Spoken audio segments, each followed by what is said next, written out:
E aí, meus queridos, tudo bem? Eu sou o Prof. Clayton Reis e essa é a resolução de mais uma questão de óptica que fala sobre lentes esféricas, e a questão diz o seguinte: uma lente convergente de pequena distância focal pode ser usada como lupa ou lente de aumento, auxiliando, por exemplo, pessoas com deficiências visuais a lerem textos impressos em caracteres pequenos. Supondo que o objeto esteja à esquerda da lente, é correto afirmar que para produzir uma imagem maior que o objeto, este deve ser, e aí a gente tem que definir ali o posicionamento desse objeto para ter uma imagem então maior. Bom, olhando ali as situações, né, a gente primeiro vou colocar aqui o desenho de uma lente convergente, só para a gente poder riscar em cima dela. Então, isso aqui é uma lente convergente. E a lente convergente, a gente sabe que ela tem 5 casos de imagem, né? Dependendo de onde colocar o objeto, a imagem ela vai ser maior ou menor, tá? E aí outra coisa que eu quero deixar aqui para vocês é um recorte de um dos meus slides dentro dessa matéria, um dos slides que eu uso em sala de aula, falando aí sobre imagens da lente convergente, para a gente já poder colar, porque o que eu sempre falo para os alunos? Essa parte da matéria é decoreba, a gente tem que saber decorar essas situações para poder responder sem precisar perder muito tempo fazendo esquemas e traçamento de raios, né? Afinal de contas, a gente precisa acertar a questão sem perder muito tempo, dependendo da prova. O tempo vale muito, né? Como o Enem, por exemplo. Bom, aqui nessa imagem do lado, a gente tem os 5 casos da lente convergente: 1, 2, 3, 4, 5. Cada caso está associado a uma classificação de imagem e ao posicionamento do objeto, né? E está mais ou menos por cor. Aqui é o caso número 1, 2, 3, 4 e 5. O nosso objeto é como se eu estivesse levando ele na direção da lente. E aí a gente tem a formação da imagem, que se tu olhar também está, né, relacionada à cor. Ó. Aqui seria a imagem do caso 1, que está azul. Caso 2 é vermelho, a imagem do caso 2, vermelho. Caso 3 é rosa. Caso 4 não temos imagem, e o caso 5, como a imagem ela é virtual, ela muda o posicionamento, né? Lembra que os 3 primeiros casos ali a imagem é sempre real, invertida, real, invertida, real, invertida. Por isso que as imagens reais invertidas são do outro lado. Mas enfim. Bom, olhando as alternativas, a gente vai ver o que está certo ou errado. Ó. A primeira alternativa diz para colocar o objeto sobre o foco e a imagem será real. O que está errado aqui? Ó? Vamos só definir ali onde é que é o foco, né? Ó, aqui está o foco. Aqui está o foco, aqui está o 2 focos, que a gente pode chamar de anteprincipal. Anteprincipal. E aqui está o 2 focos, que a gente pode chamar de anteprincipal. Sempre tem esses pontos dos dois lados. Se eu colocar o objeto sobre o foco, o que vai acontecer? Colocando o objeto sobre o foco. Deixa eu só refazer aqui. Esse ponto sumiu. Deixa eu refazer o meu objeto. Colocando o objeto sobre o foco, quero fazer uma linha vertical na cor preta aqui, perfeito.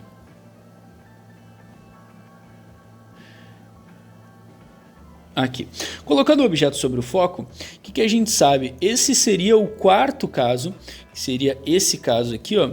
E nesse caso aqui, ó, a nossa imagem, ela não existe, né? Não há formação de imagem. Quando eu coloco o objeto sobre o foco, a imagem é imprópria. Então, a imagem será real. Não, nem existe imagem nesse caso. B. Posicionando entre a lente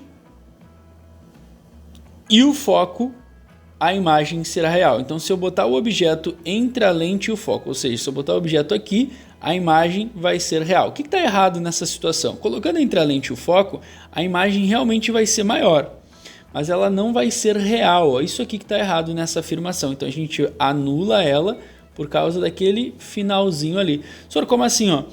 O último caso é o caso 5, ó, que é o caso que ele está definindo aqui. Nesse caso, a imagem vai ser virtual direita e maior. Então ela é virtual, ó, ela não é real. E aí estaria errado isso nesse caso. Alternativa C. Posicionando num ponto à esquerda muito afastado da lente, a imagem será virtual. Se eu botar à esquerda, muito afastado, né? Muito afastado, vamos pensar assim, ó, uma distância bem longe, né? Bem longe. Então, muito afastado seria alguma coisa mais ou menos para essa região aqui, ó. Qualquer coisa dessa região. O que a gente tem que lembrar? Ó? Qualquer ponto que eu colocar o objeto do foco para cá, ó, a imagem ela vai ser sempre real e invertida, o que já encontra o erro, né? Porque ele fala que ela vai ser virtual. O único posicionamento onde ela vai ser virtual é entre o foco e a lente. Então aí já daria para tirar, né? Ela não vai ser virtual necessariamente, né? Nunca vai ser virtual. E outra coisa é que ela não vai ser necessariamente maior. Como assim, senhor? Porque a gente tem 3 formações de imagem aqui, ó, onde ela começa menor, depois ela vai igual, depois maior, conforme tu tá vendo aqui nessa situação. Ela cresce à medida que eu aproximo o objeto da lente. Então se eu botar numa distância que é no 2 focos, ou além de 2 focos, que seriam esses 2 primeiros casos aqui, ó, as minhas imagens seriam menores ou iguais ao objeto, e não maiores, que é o que a gente está procurando. Então tá errada a alternativa C também, porque não condiz com o que a gente está procurando. Alternativa D, posicionando o objeto então num ponto à esquerda do foco, mas próximo deste, e a imagem será virtual. Se eu botar à esquerda do foco, ó, a esquerda do foco mais próximo dele seria por essa região. E aí já está o que eu defini para vocês. Ó. A imagem não vai ser virtual. Qualquer região para cá do foco, no caso, nesse desenho, à esquerda do foco, ó, a minha imagem vai ser sempre real e invertida. O único lugar que ela vai ser virtual é entre o foco e a lente. Então, de novo, está errado. Ela não vai ser virtual colocando à esquerda do foco, mesmo botando pertinho do foco. Ela vai ser maior? Vai. Nesse caso, se eu botar o objeto aqui, ó, entre o foco e os 2 focos, ela vai ser maior. Só não vai ser real, não vai ser virtual, como a questão está definindo. E posicionando entre a lente e o foco, a imagem será virtual. Posicionando entre a lente e o foco, que é onde eu estou deixando aqui, ó, imagina o meu objeto aqui, eu teria o 5º caso. E o 5º caso, ó, eu tenho essa situação. O meu objeto entre o foco e a lente vai formar uma imagem, entre o foco e o centro da lente, né? Vai formar uma imagem que é virtual, direita e maior. Ou seja, ela é maior, que é o que a gente está procurando aqui, e ela é virtual conforme que a questão está afirmando aqui. Então essa afirmação, essa alternativa está correta. Resposta certa, alternativa E. Esse esquema então que eu faço para os meus alunos é justamente para eles entenderem a situação como um todo e eles conseguirem decorar isso, para não perder muito tempo numa questão desse tipo, onde tu analisa vários pontos diferentes, certo? Espero que vocês tenham entendido, espero que vocês tenham gostado, muito obrigado por assistirem até aqui, fiquem ligados aí nas próximas resoluções, e era isso, bons estudos para vocês e tchau, tchau!